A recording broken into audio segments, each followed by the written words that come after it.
Days ago, a bunch of pussies came to Nat Stadium and unfurled an anti-immigration flag in Washington, D.C. Here's the problem with this. That those of us who have been black, brown, and red all our lives recognize. People like Jake Lang and the Nazi Party that represents them, now known as the Republicans or MAGA, they can't do anything without a crowd. They can't stand alone. They only go in safe spaces. These same motherfuckers are the same motherfuckers who were inbred by the assholes that back in the 1990s we drove out of Washington, D.C. wearing Klan robes. They came there for 2 summers after some of us did not understand why we had KKK marches in D.C. and we stopped them. Now, had this taken place back then, the insurrection on January 6th, those people would have been bloodied and run out of town on rails. So why in the world are white and black Democrats signing on and placating to AIPAC and pledging allegiance to a country that they don't occupy, that they don't belong to, and at the same time putting their hand on a Bible they want us to worship, stating that they will defend this Constitution against enemies, both foreign and domestic. Let me be clear. There is no time left to wait for another election. If you don't believe me, you need to listen to Tom Hartman's podcast. Look him up. And he will tell you that right now there is money in the United States budget that will be allocated by Democrats who support AIPAC to build incinerators at the same sites where they are building concentration camps. Wake the fuck up, America. It is not the black people's charge to go peacefully protest anymore for your causes, for your pipe dreams, for the bullshit you have been selling us since 2016. This is our golden opportunity as people of color, of all races, to preserve ourselves, to survive you. The United States of America has taken enough from people of color. We don't have to give if we don't want to. We don't have to respect because it is demanded. What we have to do right now is respect and take care of ourselves. Jake Lang, this incel, this disgusting, vile individual, has probably never had sex with anyone outside his family. Now we know that the sexual proclivities of these satanic Christians these evil Pharisees, lean more toward anti-Christian values than American values. These are the people they talk about.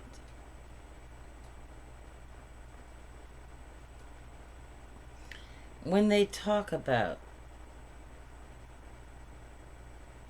emotional, intellectual, spiritual, and political vampires, this is a cancer. This is a pandemic. This is an epidemic. And the greatest evil in the history of the world. Unprecedented. Does not even begin to describe what Black America is going through. But I digress.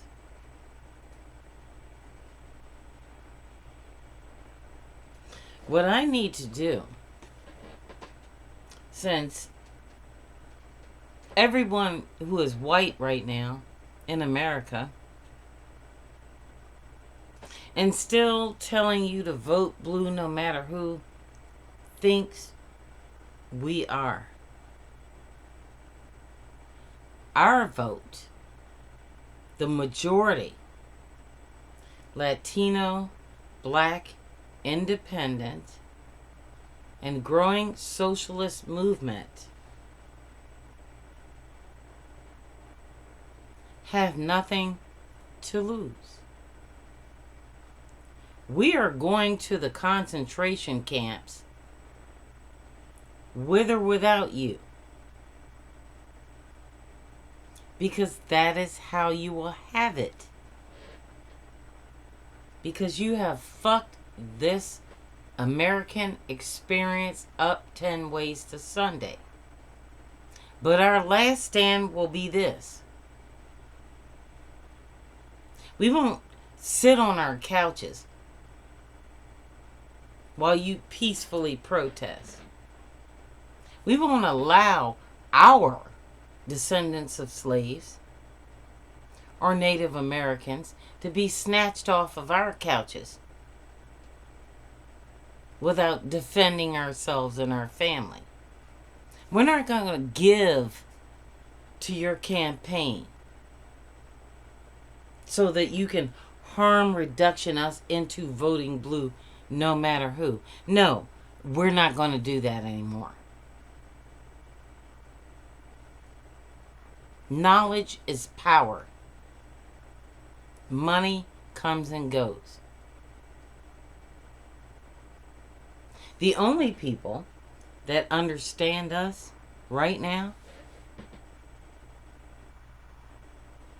are Gen Z. That's it. And guess what, baby boomers? They, in the socialist movement, are the largest growing voting demographic in America. And not only that, we have reached out to foreign countries. And some of us, not me, have influenced the outcome of what you think is going to be World War III and what you think is going to be America in the next 250 years. Let me be clear. We are in the times of days of future past. And whatever you decide, you're probably going to be left behind because you're not tuned in.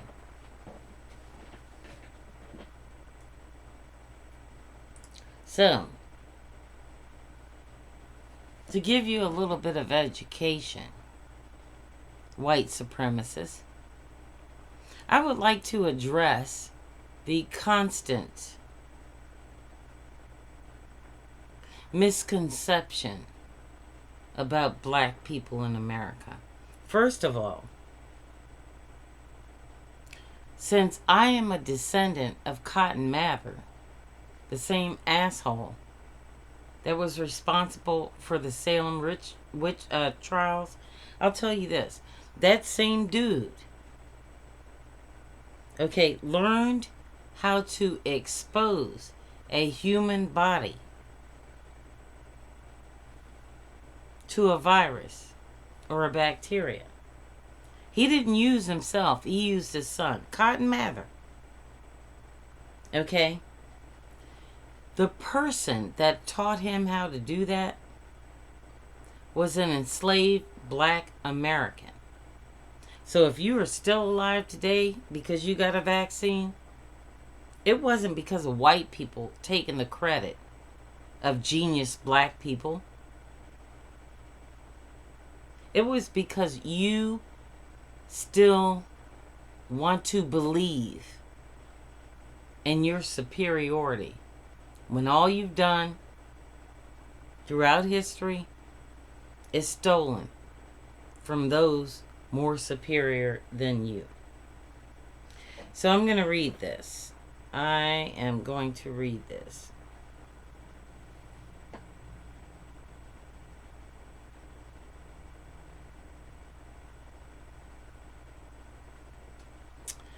Now, we will call this, I'm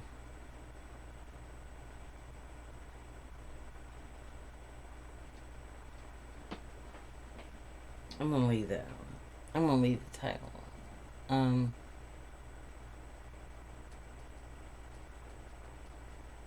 I want to read you about the history, of black excellence.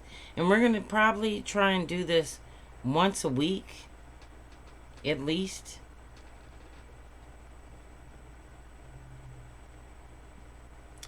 So, A. Phillip Randolph, April 15th, 1889 to May 16th, 1979. He was an American railwayman, trade unionist, and civil rights activist. In 1925, he organized and led the Brotherhood of Sleeping Car Porters, the first successful African-American-led labor union. In the early civil rights movement and the labor movement, Randolph was a prominent voice. His continuous agitation with the support of fellow labor rights activists against racist labor practices helped lead President Franklin Delano Roosevelt to issue Executive Order 8802 in 1941, banning discrimination in the defense industries during World War II. The group then successfully maintained pressure so that President Harry S. Truman proposed a new Civil Rights Act and issued Executive Orders 9980 and 9981 in 1948, promoting fair employment and anti-discrimination policies in the federal government hiring and ending racial segregation in the armed forces. Now, before I go any clearer, let me state that just recently, drunk ass Pete Hegseth just basically fired anything black in the United States military. They took all the names off the bases. This is what's happening now. So my answer to this is, since you stole American land and you think you're the badass, try doing it without Tuskegee Airmen. Do it by yourselves. And I also say, if you're Black American and thinking about joining the United States military, get out while you can. Because you're on a sinking ship.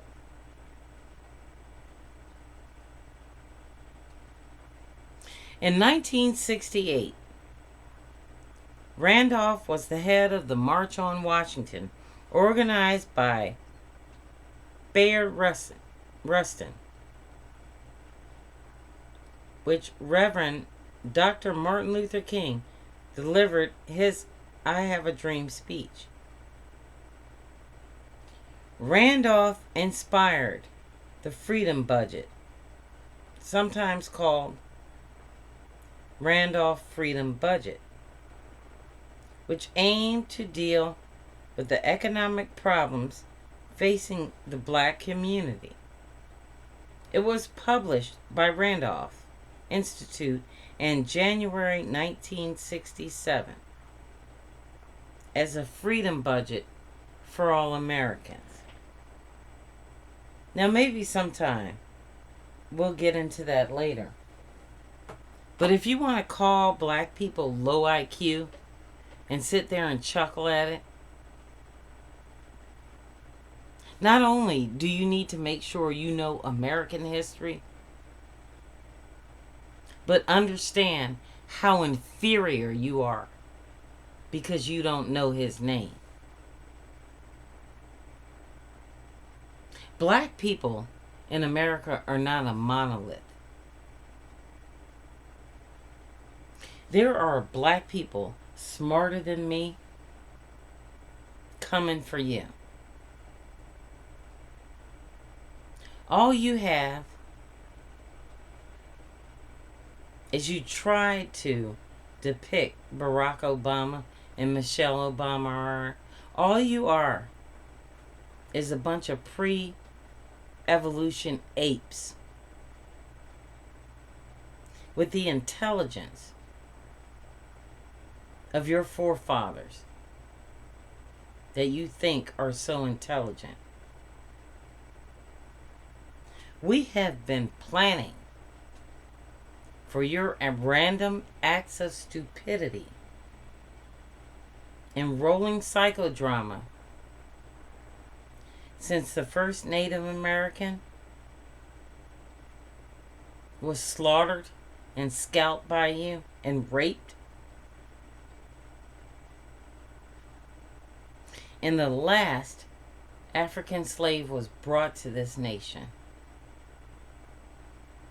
You better buck up, Buttercup. Because if you think this is the end of democracy, it is for you. But not for us. We bled on this land.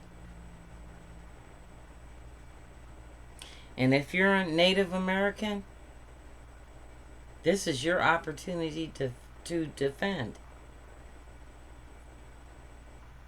If you have a stake in real America, this is your opportunity to die for your country.